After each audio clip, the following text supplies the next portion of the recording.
दिलवा सिलवा रे ना काम ते कोनो बा टूटल दिलवा सिलवा रे ना काम ते कोनो बा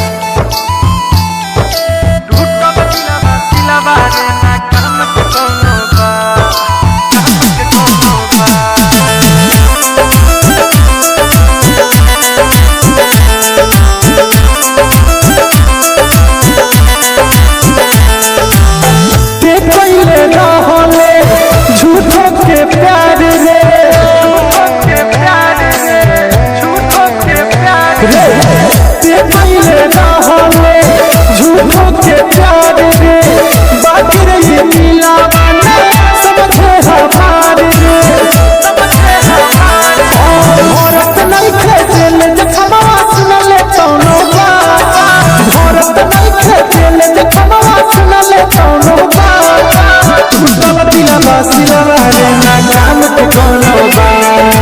टूटल दिलवा सिलवा रे ना काम ते कोनो बा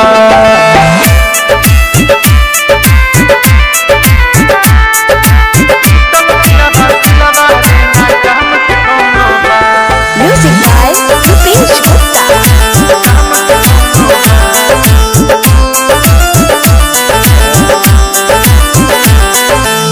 खुशबा रे तो सारा के अपन मान रे अरे सुन रे खुशबा रे तो सारा के अपन मान रे कहियो भी तकवा के जिंदगी जियान रे अरे सब बर्बाद कर दे हमारा ला तोरा मन में ना कोनो भोलो बा हमारा ला तोरा मन में ना कोनो भोलो बा टूटल दिलवा सिलवा रे ना काम ते कोनो बा टूटल दिलवा सिलवा